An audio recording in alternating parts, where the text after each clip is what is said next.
भज सेवायाम ही है भक्ति। लेखक आचार्य श्री राम शर्मा जी। ऑडियो 1। गायत्री मंत्र हमारे साथ साथ। ओम भूर्भुवः स्वाहा तत्सवितुर्वरेण्यं भर्गो देवस्य धीमहि धियो यो नः प्रचोदयात्। देवियों, भाइयों, ज्ञान योग और कर्म योग, इन दो योगों के संबंध में कल और परसों आपको हमने बताया कि आपको ज्ञान योगी और कर्म योगी होना चाहिए। ज्ञान योग अर्थात आपको ऐसा आदमी होना चाहिए जिसे दूरदर्शी और विवेकवान कहते हैं। कर्म योग अर्थात आपको अपने कर्तव्यों और फर्जों को पूरा करने वाला होना चाहिए, जैसे कि कर्मठ, बहादुर और जिम्मेदार आदमी हुआ करते हैं। ज्ञान योग और कर्म योग के बाद में एक और सबसे बड़ा योगाभ्यास रह जाता है, जिसका नाम है भक्ति योग। चिंतन में यही योग काम करता है।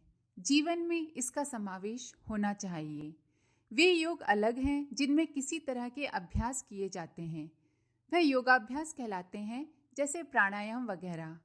उस योगाभ्यास की बात मैं आपसे नहीं कह रहा हूँ। मैं तो आपसे उस योग की बात कह रहा हूँ जो कि इंसान को भगवान के साथ जोड़ने में सहायक होता है। आदमी का आत्मज्ञान इंसान और भगवान को जोड़ देने में समर्थ होता है। कर्म योग अर्थात कर्तव्य पालन भी इंसान को भगवान के साथ छोड़ देता है। तीसरा है भक्ति योग, जिसके संबंध में ही आज आपके सामने निवेदन करना है। भक्ति का अर्थ भावोन्माद नहीं। भक्ति किसे कहते हैं? भक्ति शब्द मैं जानबूझकर उपयोग नहीं करूंगा, क्योंकि भक्ति के संबंध में इतनी ज़्यादा गलतफहमियां लोगों में छा गई हैं कि मैं क्या कहूँ।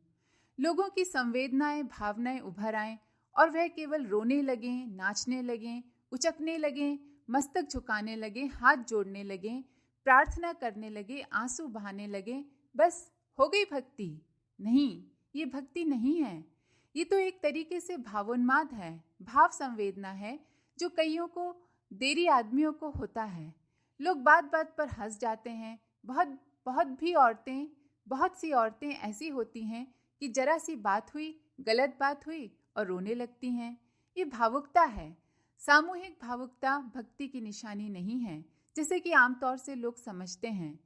देवी देवताओं के सामने नाक रगड़ना, गिड़गिड़ाना, आंसू बहाना, उछलना कूदना, हल्ला गुल्ला मचाना, उल्टा पड़ जाना, सीधा बैठ जाना, नाचने लग जाना आदि बातों को करने वालों को लोग बाग समझते हैं कि वह व्यक्ति बहुत बड़ा भक्त है। नहीं मित्रों, ये भावुकताएं हैं।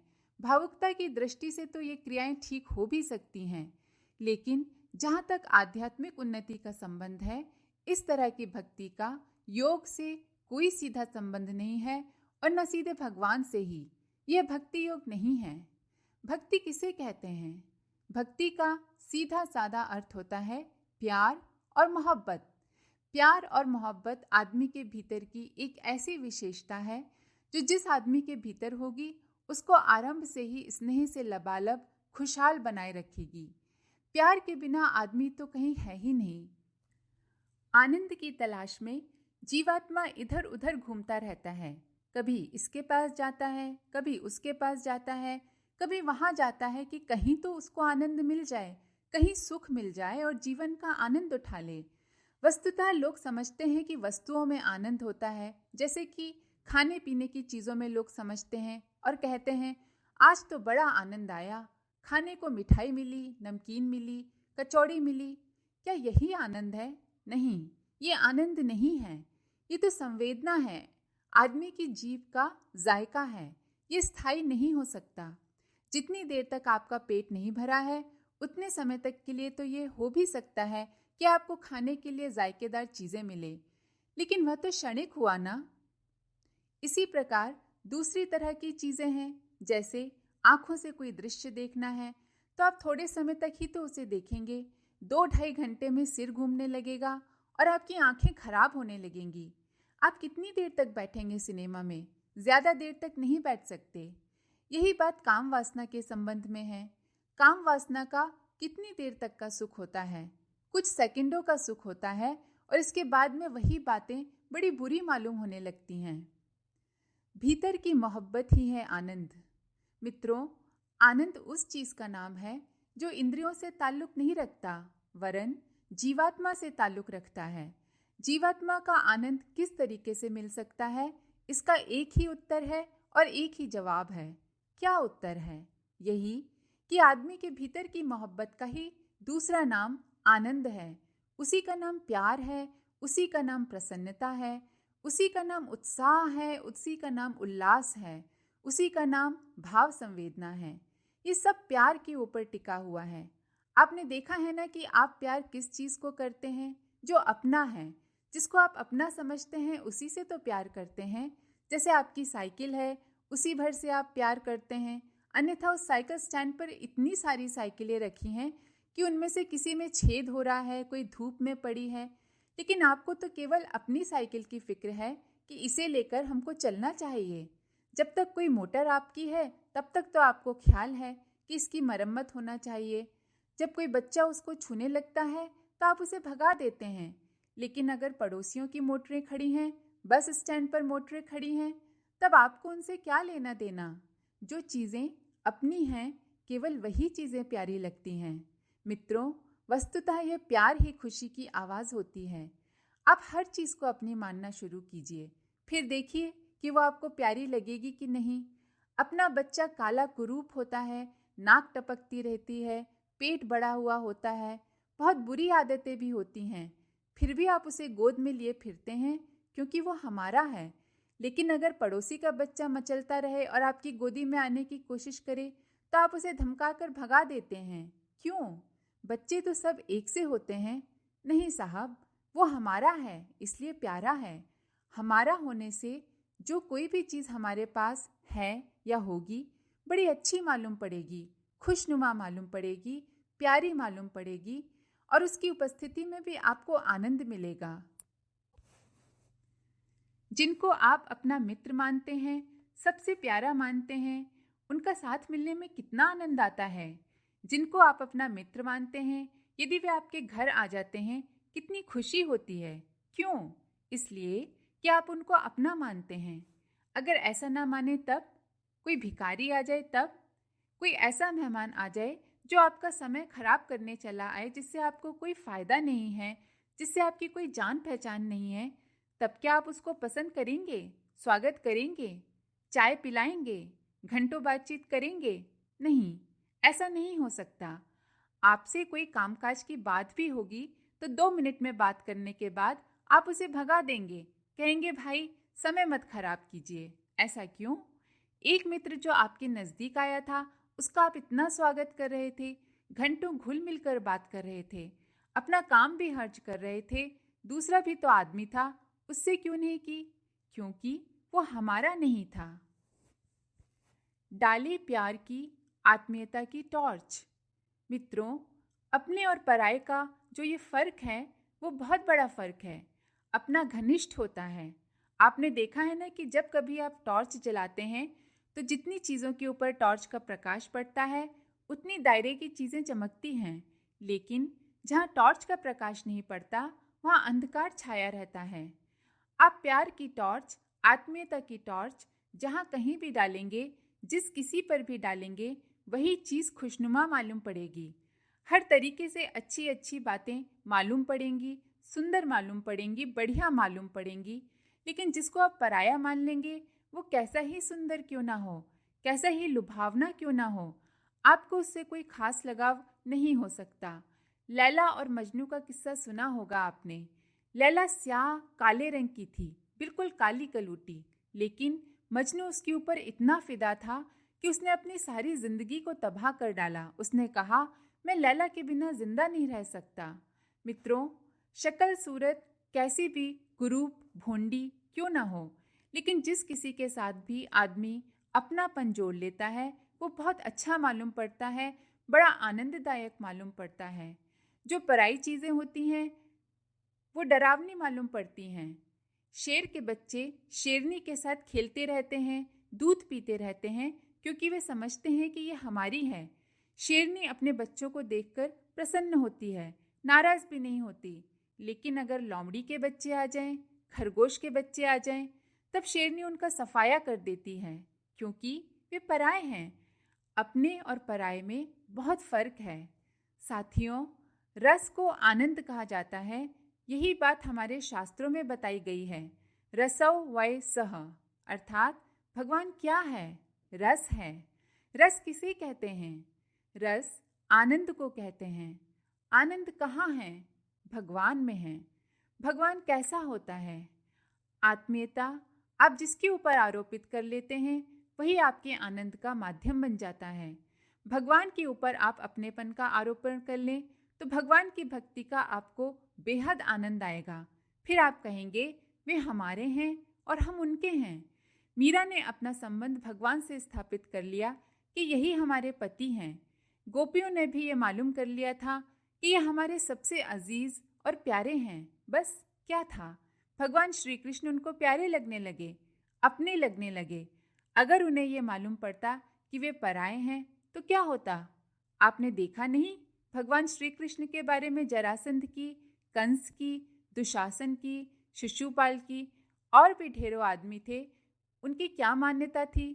उनको ना वे भगवान मालूम पड़ते थे और ना सुंदर मालूम पड़ते थे, वरन उन्हें वे कुरूप मालूम पड़ते थे, खराब मालूम पड़ते थे, चालाक और विरोधी मालूम पड़ते थे।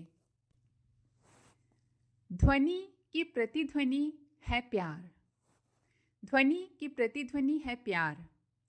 शिशुपाल ने भगवान को बहुत गालियां सुनाई थीं। अर्जुन की तरह वह भी भगवान की प्रशंसा क्यों नहीं करता था? शिशुपाल उनको अपना बैरी मानता था, विरोधी मानता था, पराया मानता था। मित्रों, इस दुनिया में न कोई सुंदर चीज़ है, न कोई असुंदर अर्थात खराब चीज़ है, न कोई आनंद की चीज़ है और न कोई बिना आनंद की चीज़ है। यहाँ सब वस्तुएं माने वस्तुएं, प्राणी माने प्राणी, मनुष्य माने मनुष्य। आपको किससे प्यार मिलेगा? जिससे आप करेंगे। प्यार नहीं होगा तो आनंद कहाँ से आएगा? आनंद और प्यार एक ही चीज़ है। अतः यदि आपको इस जीवन में आनंद पाना है तो आपको अपने प्यार का मात्रा बढ़ाना पड़ेगा। प्यार का मात्रा बढ़ाने से क्या मतलब है? प्यार का मतलब सामयिक शिष्टाचार नहीं है, दिखावट नहीं है, दावत खिलाना नहीं है, कोई प्रेम उपहार देना नहीं है, वरन प्यार का मतलब यह है कि हम ये मानकर चलें कि ये हमारा है, अपना है। फिर आप देखिए कितना आनंद आता है और उसके साथ में आप कितनी सेवा करते हैं और उसके नज़दीक रहने में कितनी प्रसन्नता अनुभव करते हैं। पहले आप अपने अपनत्व का दायरा तो बढ़ाइए, आप प्यार तो कीजिए। मित्रों, आपने अपने शरीर को प्यार किया है ना? ज़रा भी बात हो जाती है, नुकसान हो जाता है तो उसको ठीक करने की कोशिश करते हैं, उसको कपड़ा पहनाते हैं, सजावट करते हैं, श्रृंगार करते हैं, बाल बनाते हैं, उसके लिए न जाने क्या क्या करते हैं, क्योंकि इसे आप अपना मानते हैं। पड़ोस में जो दूसरे आदमी रहते हैं उनके भी आप बाल बनाते हैं क्या? कभी नहीं साहब, उनके तो हम नहीं बनाते। उनको कपड़ा पहनाते हैं क्या? नहीं पहनाते। उनको आप क्यों नहीं पहनाते? इसलिए नहीं पहनाते क्योंकि वे हमारे नहीं हैं। अगर बच्चे हमारे हैं तो हम उनकी बराबर देखभाल करते हैं, उनको सुंदर बनाते हैं, उनको पढ़ाते हैं, शिक्षा देते हैं, क्योंकि वे हमारे हैं। हमारेपन का, अपनेपन का मादा इंसान के पास एक ऐसी चीज़ है जो जहाँ कहीं भी टक्कर खाता है वहीं से लौटकर आपके पास आ जाता है। ठीक उसी तरह जिस तरह से रबर की गेंद फेंककर जब मारते हैं तो मारने के बाद वो जिधर से मारी गई थी लौटकर उसी स्थान पर आ जाती है। ठीक इसी तरीके से जब हम प्यार और मोहब्बत किसी के ऊपर फेंक कर मारते हैं तो वो लौटकर हमारे पास आ जाती है। आप जिससे भी प्यार कीजिए, गुंबज की आवाज़ की तरह से, कुएं की आवाज़ की तरह से उसकी प्रतिध्वनि लौटकर आपके पास आ ही जाती है। सर्वत्र अपना आपा बिखरा माने। मित्रों, इसी तरीके से अगर संसार में आप द्वेष बुद्धि से देखेंगे तो आपको द्वेष बरसता दिखाई पड़ेगा। आप लोगों की उपेक्षा करना शुरू कर दें तो आपको चारों ओर उपेक्षा, उदासी छाई हुई दिखाई पड़ेगी, परायापन दिखाई पड़ेगा, सब माया और मिथ्या दिखाई पड़ेगा। परंतु यदि आप सभी चीज़ों के प्रति आत्मीयता का भाव रखेंगे तब ये सारा संसार भगवान का विराट स्वरूप दिखाई पड़ेगा। सर्वत्र अपना आपा ही बिखरा हुआ दिखाई पड़ेगा। तुलसीदास के सिए राममय सब जग जानी की अनुभूति होने लगेगी। संसार का जर्रा जर्रा सिया से भरा है, राम से भरा है। अपनत्व विकसित होने पर आपको हर जगह राम दिखाई पड़ेंगे और हर जगह सीता जी दिखाई पड़ेंगी। कब? जब आप अपना मानेंगे तब। आप सबको अपना मानना शुरू कीजिए। अपनेपन के दायरे को बढ़ा दीजिए। अभी तो आपके अपनेपन का दायरा शरीर तक है, इसलिए शरीर में सुख है तो आप सुखी हैं, शरीर में दुख है तो दुखी हैं। अभी तो आपने अपना दायरा अपने कुटुंब तक सीमित रखा है। कुटुंबियों को अच्छी नौकरी मिल गई, खाना मिल गया, इज्जत मिल गई तो आप खुश हैं, और अगर नुकसान हो गया तो आप ना खुश हैं। अतः आप एक काम कीजिए, अपने इस छोटे से दायरे को बढ़ा दीजिए।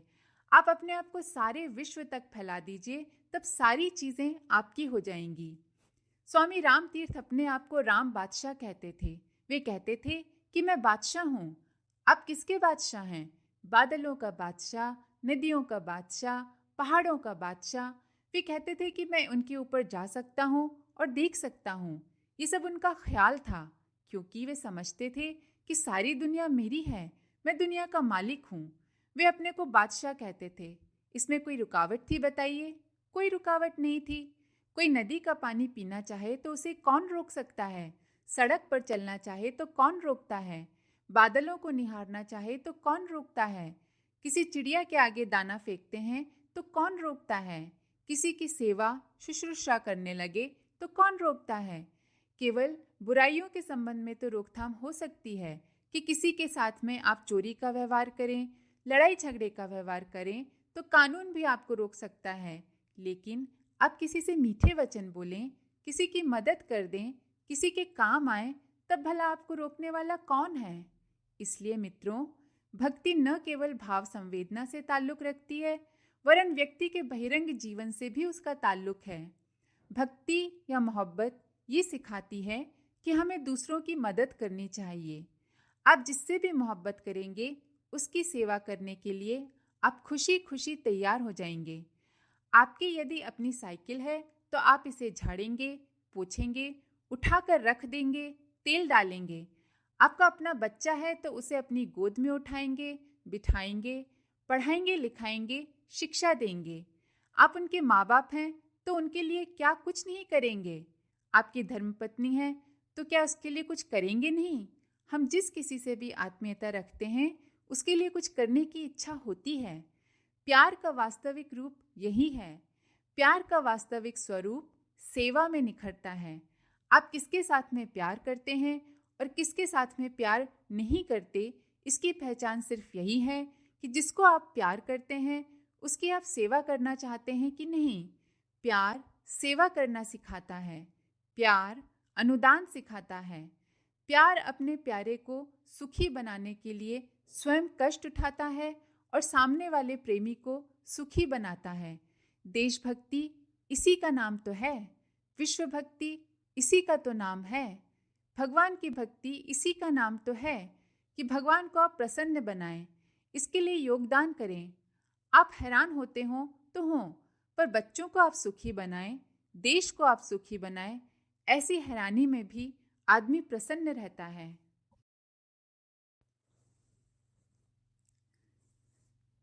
भक्त सेवायाम ही है भक्ति। लेखक आचार्य श्रीराम शर्मा जी। Audio number 2। मित्रों, भक्ति न केवल मानसिक और भावनात्मक संपदा है, वरन उसके आधार पर पुण्य करने और परमार्थ करने का भी मौका मिलता है। आप भक्ति कीजिए और सेवा भी कीजिए। प्यार का अर्थ, जैसा कि आमतौर से आपने लगा रखा है, वह प्यार नहीं हो सकता है। आपको खूबसूरत चीज़ों से प्यार है और बिना खूबसूरत चीज़ों से प्यार नहीं है। इसका क्या मतलब हुआ?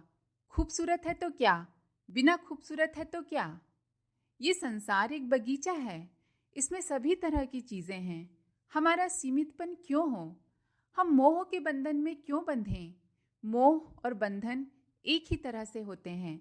जिनसे हमको फ़ायदा होता है उसके साथ हमारी मोहब्बत होती है, लेकिन जिन लोगों के साथ हमारा फ़ायदा नहीं होता, आमतौर से उन लोगों के साथ हमारी मोहब्बत नहीं होती। शंकर भगवान के साथ उनके भक्त भूत प्रेत भी रहते हैं। भूत प्रेतों की भी वे सेवा करते हैं, मदद करते हैं। भक्ति है तो हमसे गए बीते लोगों, पिछड़े हुए लोगों, गए गुजरे हुए लोगों की भी सेवा करना चाहिए। बच्चों को हम गोदी में लिए फिरते हैं। क्यों? जो हमसे इतने छोटे हैं, उनकी समझदारी भी कम होती है। जिनकी क्षमताएं कम हैं, जो उठने में असमर्थ हैं, तो क्या उनकी सेवा नहीं करना चाहिए? सेवा करनी चाहिए। साथियों, सेवा और भक्ति दोनों एक ही चीज़ है। भज सेवायाम संस्कृत में भज शब्द जो बना है, उससे भजन बना है, भक्ति भी बनी है। भक्ति का अर्थ क्या होता है? भक्ति का अर्थ सेवा होता है। कौन करेगा किसकी सेवा? वो करेगा और उसकी करेगा जिसको वो मोहब्बत करता है। तो आप अपनी मोहब्बत को बदल डालिए और उसका दायरा बढ़ाइए। बस यही भक्ति है। भक्ति का अभ्यास हम भगवान से करते हैं। यह व्यायामशाला है। व्यायामशाला में हम प्रेरणा पाते हैं, कुश्ती लड़ना सीखते हैं, दौड़ लगाना सीखते हैं, और जब दंगल होता है, प्रतियोगिताएं होती हैं, तब कमाल दिखाते हैं। आप भगवान की कोठरी में बैठकर भक्ति किया कीजिए। किसकी भक्ति करें? सिद्धांतों की भक्ति, आदर्शों की भक्ति। भगवान क्या है? सिद्धांतों का समुच्चय, आदर्शों का समुच्चय, श्रेष्ठताओं का समुच्चय ही भगवान है। भगवान व्यक्ति विशेष नहीं है जिसको हम और आप मिठाई खिलाएंगे, लड्डू खिलाएंगे और उनको मुकुट पहनाएंगे, साड़ी पहनाएंगे। बेटे, भगवान कोई व्यक्ति थोड़े ही हैं। भगवान तो एक सच है। भगवान तो एक नियम है। भगवान एक सत्ता है। भगवान तो एक ऊंचे आदर्शों का समुच्चय है। उनसे प्यार कीजिए, बस भक्ति का अभ्यास हो गया। आदर्शों से असीम प्यार ही है भक्ति। भक्ति के लिए पूजा उपासना के लिए आपने कोई इष्ट देव की मूर्ति बनाकर रखी होगी तो कोई हर्ज नहीं, लेकिन उसको आप सिद्धांतों का समुच्चय मानिए, आदर्शों का समुच्चय मानिए। उसे व्यक्ति विशेष मत मानिए। अगर व्यक्ति विशेष मानेंगे तो भ्रम और जंजाल में घूम रहे होंगे। आपने अगर शंकर जी को एक आदमी माना होगा जो बैल की सवारी करता हुआ जहाँ तहाँ घूमता रहता है और बेल के पत्ते खाता है, आक के फूल और धतूरे के फल खाता है, तो आप गलती कर रहे हैं। शंकर ऊंचे आदर्शों का समुच्चय हैं। शंकर जी के सिर से गंगा जी निकलती हैं, जो आदर्शों की गंगा है। गले में मुंडों की माला डाले फिरते हैं, जिसका अर्थ है कि वे मौत और जिंदगी को एक मानते हैं। ये क्या है?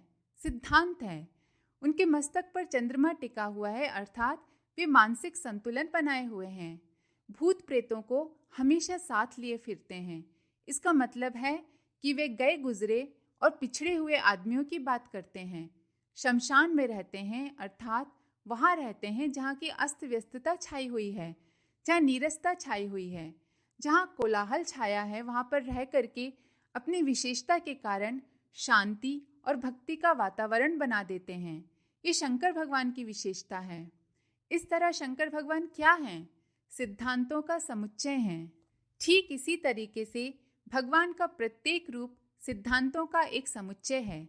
चाहे वे गणेश जी हों, चाहे वे हनुमान जी हों, चाहे रामचंद्र जी हों, लक्ष्मण जी हों, कोई भी क्यों ना हो, ये सारे के सारे देवी देवता या भगवान का अवतार एक तरीके से सिद्धांतों का समुच्चय है।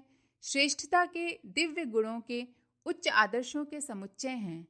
आप इनकी भक्ति करते हैं, इस कारण से होना यह चाहिए कि आप ये देखें कि उन सिद्धांतों के प्रति क्या करते हैं। आप सिद्धांतों के प्रति प्यार करना सीखिए। अगर सिद्धांतों के प्रति आपकी आस्थाएं बलवान होती चली गईं, मजबूत होती चली गईं, तो आप उन सिद्धांतों को क्रियान्वित करने में भी हिम्मत दिखाएंगे और उनको काम में भी लाएंगे। भक्ति का पूजा पाठ से जहाँ तक ताल्लुक है, तो वह यहीं खत्म हो जाता है कि हम सिद्धांतों के लिए अपनी निष्ठाओं को मजबूत करें। जीवन के प्रत्येक क्षेत्र में ये मानकर चलें कि ये भारी सृष्टि ईश्वर की क्रीड़ा स्थली है और सब में वही समाया हुआ है। अतः जिस भक्ति को हम भगवान के प्रति करते हैं, उसी भक्ति को जन जन के प्रति करने में समर्थ हो सकें। अगर आपने ऐसा किया तो आप भगवान के सच्चे भक्त कहलाएंगे। भक्ति की फलश्रुति। मित्रों, अगर आप सच्चे अर्थों में भगवान के भक्त हैं तो ध्यान रखिए कि इससे आपको क्या फ़ायदा होगा और क्या फ़ायदा नहीं होगा। स्वर्ग में आप जाएंगे कि नहीं जाएंगे, ये बात की बातें हैं, लेकिन आपको अपने विचारों में एवं चहुँ और ऐसा नज़ारा दिखाई पड़ेगा जिसको कि हम स्वर्ग कहते हैं। आँखों में आपको स्वर्ग नाचता हुआ दिखाई पड़ेगा। सारे लोग अपने दिखाई पड़ेंगे, बुरे आदमी भी। हाँ, बुरे आदमी भी। कोई व्यक्ति रोगी होता है तो उसका इलाज करते हैं, उसकी जान बचाने की कोशिश करते हैं, बीमारी को मारते हैं और बीमार को बचाते हैं। बीमार व्यक्ति को कौन मारता है? नहीं साहब, अमुक आदमी बुरा है। ठीक है, तो क्या बुरे आदमी को मार दें? बुरे आदमी इस दुनिया में इसलिए नहीं हैं कि आप उनसे घृणा करें। हाँ, बुराइयों के प्रति आप घृणा कीजिए और उसे ठीक कीजिए। बुराइयों से लड़िए, बुराइयों से जद्दोजहद कीजिए। अपने बच्चे में भी कोई बुरी आदत है तो कोशिश कीजिए कि बुरी आदत से उसको छुटकारा दिला दें, न कि उस बच्चे को ही मार डालने की कोशिश करें। आज चारों ओर फैली हुई घृणा और नफरत की दुनिया में और अधिक की गुंजाइश नहीं है। आप प्यार के आधार पर भी लोगों का सुधार कर सकते हैं। आप ये मत सोचिए कि प्यार का हथियार कमज़ोर है। प्यार का हथियार कमज़ोर नहीं है। प्रहलाद की बात आपको मालूम नहीं है? प्रहलाद ने अपने पिता से प्यार मोहब्बत की, लेकिन उसने उनका कहना नहीं माना और उनसे बराबर जद्दोजहद करता रहा, क्योंकि पिता जब गलती करते थे तो उनको सुधारने में प्यार से लगा रहता था कि व्यर्थ के कामों में इनका श्रम क्यों जाए। इसे रोकने के लिए उसने पिता से असहमत होकर उनकी अवज्ञा करना शुरू कर दी। आप भी इस मामले में किसी से भी लड़ाई झगड़ा शुरू कर सकते हैं, लेकिन उसके पीछे प्यार का, मोहब्बत का मादा अवश्य होना चाहिए। आप प्यार की लड़ाई लड़िए। प्यार की लड़ाई भी बहुत अच्छी है। प्यार के अंजाम भी बहुत अच्छे हैं। ये सबके लिए अच्छा है, हमारे लिए भी और आपके लिए भी।